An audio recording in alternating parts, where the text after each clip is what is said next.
말씀을 가지고 과실을 많이 맺는 가지라는 제목으로 말씀을 증거하려고 합니다.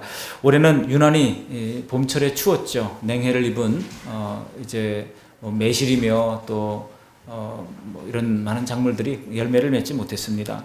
또 얼마나 여러분 뜨거웠습니까? 그런가 하면은 태풍이 와가지고 낙과 피해를 많이 입었습니다. 또 10월 달에 설악산에 눈이 20cm가 쌓일 만큼 또 쌀쌀한 날씨를 보이고 있습니다. 더우면 또 겨울에 춥다고 하는데 얼마나 또 추위가 찾아올까 걱정스러운 마음도 있습니다. 어느 때보다도 이 강력한 날씨의 맛을 우리가 매섭게 봤습니다. 이제 어려운 때를 지나니 어느덧 결실의 계절이 되었습니다. 산과 들의 오곡백과가 열리듯이 우리 인생에도 열매 맺는 삶이 될 수 있기를 바랍니다. 오늘 예수님께서는 자신은 포도나무이고 우리는 가지라고 비유를 하시면서 우리가 예수님께 연합되어 있어야 한다고 가르치십니다. 가지는 전적으로 원줄기에 붙어 있어야 원줄기로부터 필요한 영양분을 공급받아서 아름다운 열매를 맺을 수가 있습니다. 그러므로 붙어 있어야 생명을 유지하고 붙어 있어야 열매를 맺을 수 있다는 것입니다. 주님은 우리를 열매를 맺게 하시려고 택하여 세우셨습니다. 16절에서 그것을 말씀하고 있는데요. 우리가 열매를 많이 맺을 때 하나님 또 영광을 받는다 말씀하셨어요. 영광을 받는 것이 중요한가? 그냥 우리가 행복한 게 중요하지. 아니에요. 성경은 뭐라고 말씀하고 있습니다. 8절 말씀 우리 같이 한번 읽어보실까요? 8절. 너희가 열매를 많이 맺으면 내 아버지께서 영광을 받으실 것이요 너희는 내 제자가 되리라. 우리가 주님의 제자라고 하면 당연히 열매를 많이 맺어야 하나님께서 영광을 받으신다고 말씀하고 있습니다. 우리의 존재 목적은 하나님을 영화롭게 하는 데 있습니다. 주님을 기뻐하고 하나님을 영화롭게 하는 것이 우리의 존재 목적입니다. 그래서 오늘 주시는 말씀을 가지고 세 가지 대주로 말씀을 나누려고 합니다. 먼저 주님과 연합된 성도들이 누릴 복을 성경은 소개를 하고 있고, 두 번째로는 연합되지 않으면 어떻게 되는가를 소개하고 있습니다. 그러면서 연합된 상태를 유지하기 위해서 우리가 어떻게 해야 될 것인가를 마지막으로 나누면서 은혜를 나누려고 합니다. 첫째로 주님과 연합된 성도가 누릴 복이 무엇인가 하는 것입니다. 먼저 여기 2절 하반절에 보면 깨끗하게 만들어 주신다고 말씀하고 있습니다. 십자가의 은혜로 죄를 용서하시고 의롭다고 인정해 주십니다. 우리가 완전히 이루어졌습니까? 죽을 때까지 완전히 이루어지지 못합니다. 우리는 성화의 과정을, 구원의 서정 이 9가지 중에서 성화의 과정은요 정말 죽을 때까지도 해도 못해요. 그러나 우리가 주님 앞에 가는 그날 주님께서 우리를 인정해 주시고 이제 주님 다시 부활하시는 그날에 영원롭게 하실 것입니다. 이런 이 성도의 9가지 구원의 서정을 우리가 생각해 볼 때 하나님께서 우리를 이제 의롭다고 여겨주신 것만으로도 얼마나 감사한지 모릅니다. 그래야 하나님의 심판이, 진노의 심판이 변하여 복이 되게 바꾸어 주셨던 것입니다. 이것이 바로 칭의예요. 의롭지 못하지만 의롭게 여겨주신 것입니다. 무엇을 근거로? 예수님의 보배 피를 근거로 그렇게 해주신 것입니다. 이것이 바로 칭의. 그래서 우리가 justification이라고 영어로는 얘기를 합니다만 그야말로 우리가 완전히 의로워진 것이 아니라 의롭다함을 입은 것입니다. 이것은 법적인 것입니다. 예수님을 믿을 때 단번에 이루어지는 것입니다. 성령께서 우리 속에 열매로 도우시고 말씀으로 깨끗하게 하시는 것입니다. 여기 3절 말씀도 우리 같이 한번 읽어보실까요? 3절. 너희는 내 안에 내가 일러준 말로 이미 깨끗하여졌으니. 우리가 깨끗해지는 것은 예수님의 말씀으로 깨끗해집니다. 우리가 깨끗해지는 것은 무슨 의로운 행위를 해서가 아니고 예수님의 말씀으로 깨끗해진다라고 하는 것입니다. 그럴 때 우리 가운데 열매를 맺게 되는데 갈라디아서 5장 22절 23절에 보면 성령의 9가지 열매를 소개하고 있잖아요. 오직 성령의 열매는 뭐예요? 제일 처음에 사랑과 희락과 화평과 오래 참음과 충성과 온유와 절제니 뭐 빠졌는데 자비와 양선과 온유와 절제니 9가지 이런 것을 금지할 법이 없느니라 라고 말씀하고 있습니다. 근데 그 열매들로 말씀하신 것들을 가만히 살펴보면 무슨 성령의 신령한 은혜 이런 것이 아니에요. 무슨 예언을 하고 또 무슨 병을 고치고 이런 것이 없습니다. 전부 다 성품에 관한 것들임을 알 수가 있습니다. 베드로전서 1장 23절에도 너희가 거듭난 것은 썩어질 씨로 된 것이 아니요 썩지 아니할 씨로 된 것이니 살아있고 항상 있는 하나님의 말씀으로 되었느니라. 우리가 거듭난 것도 하나님의 말씀으로 되었다고 소개하고 있습니다. 에베소서 5장 26절에도 보면은 이는 곧 물로 씻어 뭘로 깨끗하게 하사 말씀으로 깨끗하게 하사. 예수님께서 내 말로 너희가 이미 깨끗해졌다고 얘기하지 않습니까? 말씀으로 깨끗해지고 라고 이야기하고 있습니다. 시편 119편 9절 11절에도 청년이 무엇으로 그 행실을 깨끗하게 하리까? 시편 기자가 질문을 해요. 그리고 나서 하나님 주신 지혜로 답변을 합니다. 주의 말씀만 지킬 따름이니이다. 주의 말씀을 지킬 때 우리가 비로소 깨끗하게 된다라고 하는 것입니다. 뿐만 아니라 시편 119편 11절에 내가 주께 범죄하지 아니하려 하여 주의 뭐를 내 마음에 두었나이다? 주의 말씀을 내 마음에 두었나이다. 말씀이 우리 가운데 살아있고 말씀이 우리 가운데 암송되어지고 말씀이 우리 가운데 헤아려질 때에 우리는 모든 죄악으로부터 건짐을 받고 깨끗함을 얻을 수가 있다고 하는 것입니다. 이런 과정을 부단히 행하는 과정을 우리가 성화의 과정이다라고 이야기를 합니다. 근데 성화의 과정을 거쳐서 우리는 반드시 이제 주님 다시 오시는 그날 영화로운 이제 죄 없는 완전한 모습으로 변화되게 될 것입니다. 성화는 실제적인 우리의 삶에 변화된 우리의 전생애를 통하여 지속적으로 거룩함을 이루어가는 과정이죠. 그리고 그 결과는 이제 영화라고 하는 것입니다. 여러분, 사도 바울이 디모데에게 이런 말씀을 했습니다. 집에는 금그릇과 은그릇뿐만 아니라 나무그릇과 질그릇도 있어 귀하게 쓰는 것도 있고 천하게 쓰는 것도 있나니 그러므로 누구든지 이런 것에서 자기를 깨끗하게 하면 귀히 쓰는 그릇이 되어 거룩하고 주인의 쓰심에 합당하여 모든 선한 일을 하기에 준비함이 되리라 그랬습니다. 그러니까 금그릇이 중요한 게 아니에요. 깨끗한 그릇이 되어야 주인의 쓰임을 받을 수 있다고 말씀하고 있습니다. 모든 조건이 다 갖춰있다 할지라도 깨끗함이 없는, 이 거룩함이 없는 사람은 주님이 귀히 쓰는 그릇이 될 수가 없다고 하는 것입니다. 하나님은 거룩한 분이시기에 하나님은 거룩한 그릇을 준비하시고 그 그릇을 사용하십니다. 주님과 연합된 성도가 누릴 첫 번째 복이 바로 이 거룩함, 깨끗함이라고 하는 겁니다. 두 번째 복이 있습니다. 그것은 바로 열매를 많이 맺게 한다는 거예요. 우리 2절 말씀 함께 읽어보십니다. 무릇 내게 붙어 있어 열매를 맺지 아니하는 가지는 아버지께서 그것을 제거해 버리시고 무릇 열매를 맺는 가지는 더 열매를 맺게 하려 하여 그것을 깨끗하게 하시느니라. 여기 보시면은요, 열매 맺는 단계가 3단계로 나와요. 영어 성경에도 보면 bear fruit이라고 되어 있거든요. 그런데 이제 더 열매를 맺게 하기 위하여 깨끗하게 하신다. 여러분, 포도나무 보면은 열매를 3년 동안은 수확을 하지 않잖아요. 3년 동안은 왜냐하면 이제 가지를 잘 잘라주고 이제 나무가 튼튼하게 되도록, 그래서 양분이 이 가지가 아니라 이 나무에 붙도록 하기 위하여 이제 계속 그 가지를 다 잘라줍니다. 거의 다 잘라줍니다. 그래서 이것이 나무가 굵어지고 튼튼하게 되도록 만들죠. 그리고 3년째가 되기 전에 각피의 과정을 거칩니다. 왜냐하면 그렇게 해야 나무가 이제 병충해도 없고, 그럼 얼마나 아프겠어요, 나무로 생각할 때는. 그 각피의 과정을 거친 포도나무는 이제 4년째부터 열매를 맺기 시작하는데 얼마나 아름답고 튼실한 열매를 맺는지 모릅니다. 그렇게 깨끗하게 하신 다음에 보면 더 열매를 맺게 하려라고 말씀하고 있습니다. 영어 성경에 보면은 bear more fruit이라고 되어 있어요. 처음에는 bear fruit, 열매를 맺는 것만으로 감사해요. 그 다음에는 열매를 더 맺는 겁니다. 그 다음 단계가 있습니다. 우리 5절 말씀 함께 읽어보시겠습니다. 5절. 나는 포도나무요 너희는 가지라. 그가 내 안에 내가 그 안에 거하면 사람이 열매를 많이 맺나니 너희가 아무것도 할 수 없습니다. 거기 열매를 많이 맺다. 영어 성경에 bear much fruit이라고 되어 있어요. 그러니까 그냥 열매 맺는 단계, bear fruit 단계에서 more fruit, 그 다음에 much fruit까지 이렇게 점점 열매를 더 많이 맺는 단계로 나아가야 하는 것이 우리 성도들의 신앙의 성숙의 과정이라 할 수 있습니다. 그런데 우리가 주님 안에 연합되면 주님께서 그것을 하신다는 거예요. 내가 하는 게 아닙니다. 주님께서 그것을 하신다는 것입니다. 내적으로 이런 성품의 열매, 성령의 열매들을 많이 맺게 된다는 것입니다. 그리고 마침내 내적으로는 예수님의 성품을 닮은 사람이 되고 외적으로는 진리를 행하는 그런 삶이 된다고 하는 것입니다. 여러분, 우리의 진리를 행하는 그 행함이 열매인 것입니다. 복음을 전하여 결신자를 얻는 생명 열매를 얻게 되는 것입니다. 로마서 1장 13절에 보시면 바울이 로마에 있는 교회에 쓰기를, 형제들아, 내가 여러 번 너희에게 가고자 한 것을 너희가 모르기를 원하지 아니하노니 이는 너희 중에서도, 그러니까 바울이 로마 교회를 방문하기 위해 했던 목적이 뭐냐? 이게 목적인 너희 중에서도 다른 이방인 중에서와 같이 열매를 맺게 하려 함이로되 지금까지 길이 막혔도다.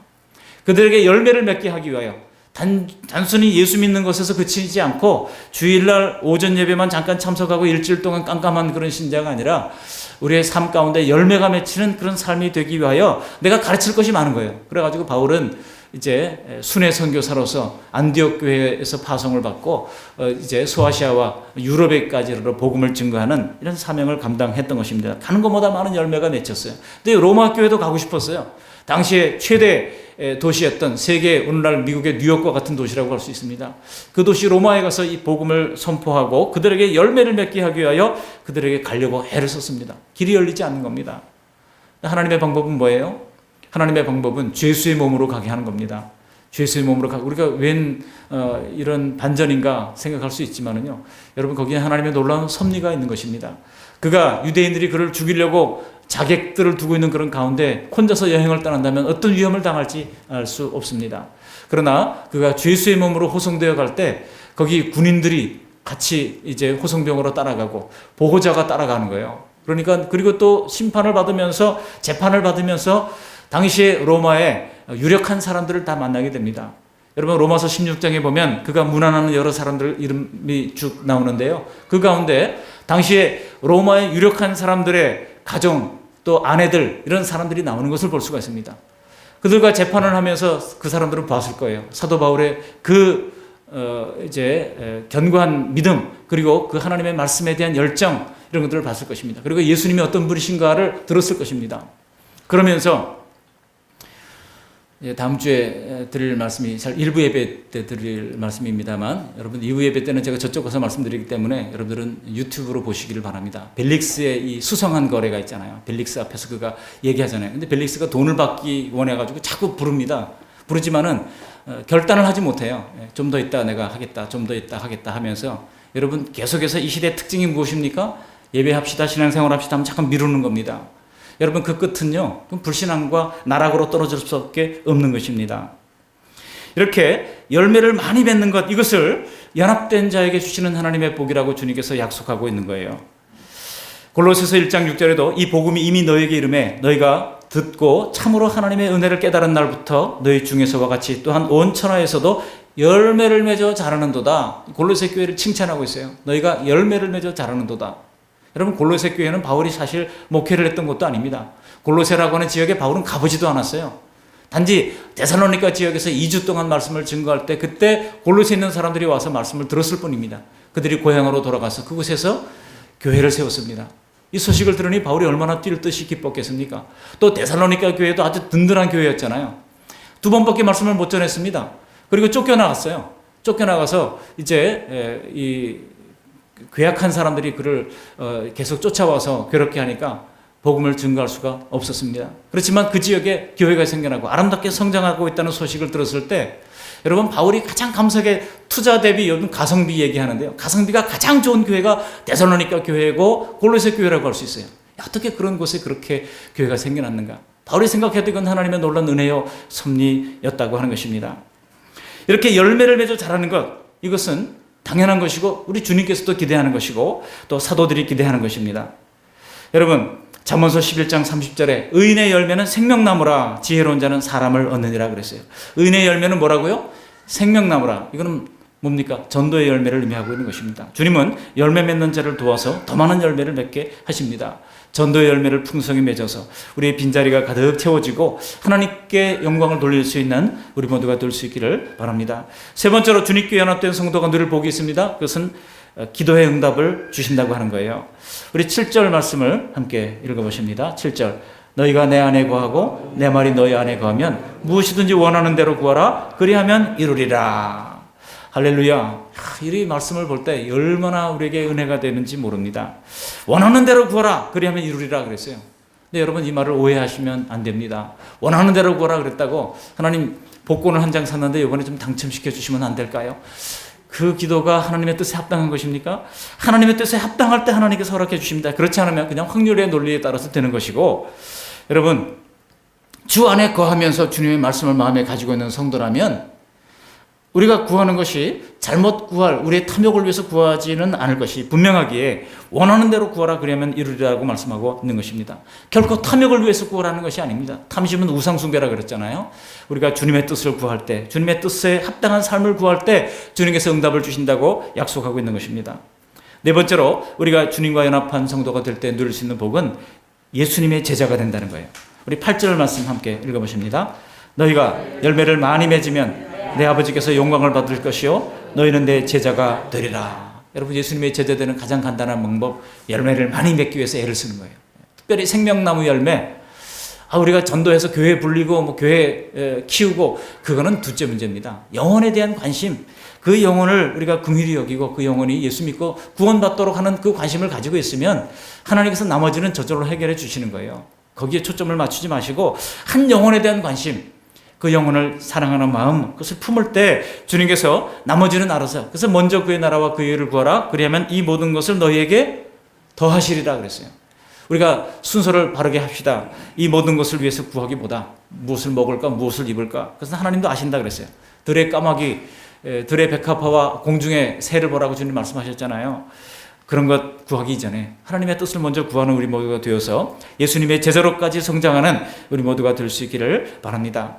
또 다섯 번째로 주님과 연합된 성도가 누릴 복은 이제 예수님의 특별한 사랑을 받게 된다는 거예요.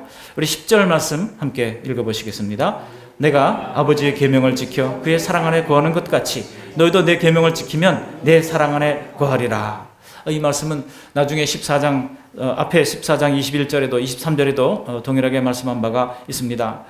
여러분 앞으로 넘겨서 14장 21절 그리고 23절 말씀을 차례로 함께 좀 읽어보시겠습니다. 14장 21절 나의 계명을 지키는 자라야 나를 사랑하는 자니 나를 사랑하는 자는 내 아버지께 사랑을 받을 것이요 나도 그를 사랑하여 그에게 나를 나타내리라. 예수께서 대답하여 이르시되 사람이 나를 사랑하면 내 말을 지키리니 내 아버지께서 그를 사랑하실 것이요 우리가 그에게 가서 거처를 구하 함께 하리라. 우리가 예수님 안에 거할 때 우리는 예수님의 특별한 사랑을 받게 된다는 겁니다. 그리고 사랑을 받은 자는 이거 앞서거니 뒤서거니 닭이 먼저냐 알이 먼저냐 같을 거예요. 예수님을 사랑하면 우리는 이제 하나님의 특별한 사랑, 예수님의 사랑을 받게 된다라고 하는 것입니다. 여러분 이런 놀라운 복을 주님께서 요한복음 15장을 통해서 약속해 주시는 거예요. 그러다 만일 사랑하지 못하면 어떻게 될까요? 여러분 사랑하면 주시는 약속이 또 하나 있어요. 기쁨이 충만하게 된대요. 여러분 신앙생활하면서 기쁨이 있어야 되지 않겠습니까? 11절 말씀을 함께 읽어보시겠습니다. 내가 이것을 너에게 이름은 내 기쁨이 너희 안에 있어 너희 기쁨을 충만하게 하려 함이라. 너희 안에, 이 안에라고 하는 말이 오늘 읽은 우리 본문에만 하더라도 무려 12번이나 반복되고 있어요. 우리가 예수님 안에 거할 때 주님께서 우리 안에 신앙생활하는 맛, 신앙생활하는 기쁨을 우리에게 주신다고 하는 것입니다. 억지로 신앙생활하는 것만큼 힘든 게 어디가 있겠습니까? 그러나 우리가 주님 안에 거할 때 주님께서는 우리에게 예기치 못한 그런 기쁨, 세렌디피티의 기쁨을 우리에게 허락해 주신다는 것입니다. 그러나 만일 연합되지 않으면 어떻게 될까요? 우리 두 번째 대지로 연합되지 않으면 어떻게 되겠습니까? 불행하게도 제거함을 당한다는 겁니다. 2절 전반절에 그것을 말씀하고 있죠. 가지에서 잘려집니다. 예수님과 관계가 없는 사람이 됩니다. 그래서 6절에 보면 밖에 버려지게 된다고 말씀하고 있습니다. 이 포도나무는요, 나무로서는 세상에 쓸모가 없는 나무예요. 열매 맺는 것 빼고는 포도나무는 쓸모가 없어요. 별로. 불을 태워도 포도나무는 금방 타버리기 때문에 뭐 수출을 만들 수도 없고 뭐 가구를 만드는 것도 안 되고 포도나무는 별로 그렇게 쓸모가 있는 나무가 아닙니다. 교회나 천국 공동체의 일원이 되지 못하고 이렇게 잘려지고 태워지는 그런 처참한 존재가 된다고 말씀하고 있습니다. 영적 고갈을 경험하게 되는 거예요. 말라진다고 말씀하고 있죠. 왜냐하면 생명이 없기 때문입니다. 사람들에 의해서 불에 던져 살라집니다. 그리고 가라지로 취급되고 말 것입니다. 그리고 열매를 맺지 못하는 것은 너무나 당연하겠죠. 주님과 연합되지 않으면 이처럼 제거함을 당하고 불에 태워짐을 당하고 열매를 맺지 못하게 된다는 것입니다. 그렇다면 마지막 세 번째 대지로 우리가 어떻게 하면 주님과 연합된 상태를 유지할 수 있겠습니까? 그것은 주님과 지속적인 교제를 하는 것입니다. 그래서 주님과 계속 연결되고 주님과 아뢰고 또 교통이 이루어지고 교제의 시간을 가지는 것입니다. This Morning with God이라고 하는 책이 있습니다. 매일 주님과 디보션 타임이라고 그러죠. 아침에 경건한 시간을 갖는 그것을 위해서 매일 아침 주님과 함께 이 아침도 주님과 함께 그런 책을 보면은요, 매일매일 주님과 교통하는 것을 잘 기록을 해놓고 성경 말씀을 통해서 매일매일, 요즘은 뭐 그런 앱이 있잖아요. 제 휴대폰에도 앱이 있어가지고 매일매일 새로운 말씀이 올라옵니다. 뭐 누구에게나 다 열려 있어요. 옛날에는 유료로 했다가 이제는 무료로 합니다. 대신에 광고가 올라와요. 광고는 빨리 스킵을 하고, 그리고 이제 그 말씀을 보면 이렇게 매일매일 배달해주는 이런 것들이 지금 있으니까 얼마나 지금 사실은 우리가 마음만 먹으면 말씀을 매일매일 가까이 하기에 좋은 그런 시절인지 모릅니다. 그렇게 주님과 날마다 아뢰고 고백하는 그런 시간을 가질 때 원줄기인 주님께 붙어 있다면 우리는 싱싱한 열매를 맺기에 부족함이 없게 될 것입니다. 여러분, 이렇게 주님을 의식하고 주님의 임재 앞에서 살아갈 때 우리는 아름다운 열매를 맺게 될 것입니다. 이렇게 주님과 연합된 상태를 유지하기 위해서 항상 주님과 같이 있는 그 교통의 순간을 가지는 우리 모두가 될 수가 있어야 할 것입니다. 그리고 앞서 말씀드렸습니다만 주님과 상태를 계속 이 연결된 상태를 유지하기 위해서는요, 두 번째로 순종해야 한다는 거예요. 우리 10절 말씀 다시 한번 읽어봅니다. 10절. 내가 아버지의 계명을 지켜 그의 사랑 안에 거하는 것 같이 너희도 내 계명을 지키면 내 사랑 안에 거하리라. 지키면 거하게 된다고 말씀하고 있습니다. 13장 34절로 가서도 보면 새 계명을 너에게 주노니 서로 사랑하라. 내가 너를 사랑한 것 같이 너희도 서로 사랑하라. 이게 주님께서 우리에게 주신 계명 아닙니까? 하나님을 사랑하고 위로 하나님을 사랑하고 또 옆으로 형제를 사랑하고 함께 된 믿음의 백성들을 사랑할 때 우리는 이제 주님을 사랑하는 그런 자가 되어서 계명을 지키는 그런 은혜를 누리게 되고, 또 주님을 이제 계명을 지킬 때 주님과 연합된 상태가 되어서 아름다운 열매를 맺는, 과실을 맺는 가지가 될 줄로 믿습니다. 그래 주님의 제자가 되고 주님께 영광 돌리는 복된 생애를 살아가는 한 주간이 되시기를 주님의 이름으로 축원합니다. 아멘. 고맙고 감사하신 하나님 아버지, 오늘 요한복음 15장의 비유를 통해서 우리에게 귀한 말씀을 주셨습니다. 하나님, 오늘 주신 말씀을 잘 기억하며 주님과 연합된 성도가 누릴 복을 하나도 빠뜨림 없이 다 누릴 수 있도록 은혜를 베풀어 주시옵소서. 하나님 아버지, 먼저 이제 깨끗함을 하나님이 만들어 주시는 것을 감사합니다. 점점 열매를 더 많이 맺게 도와주시옵시고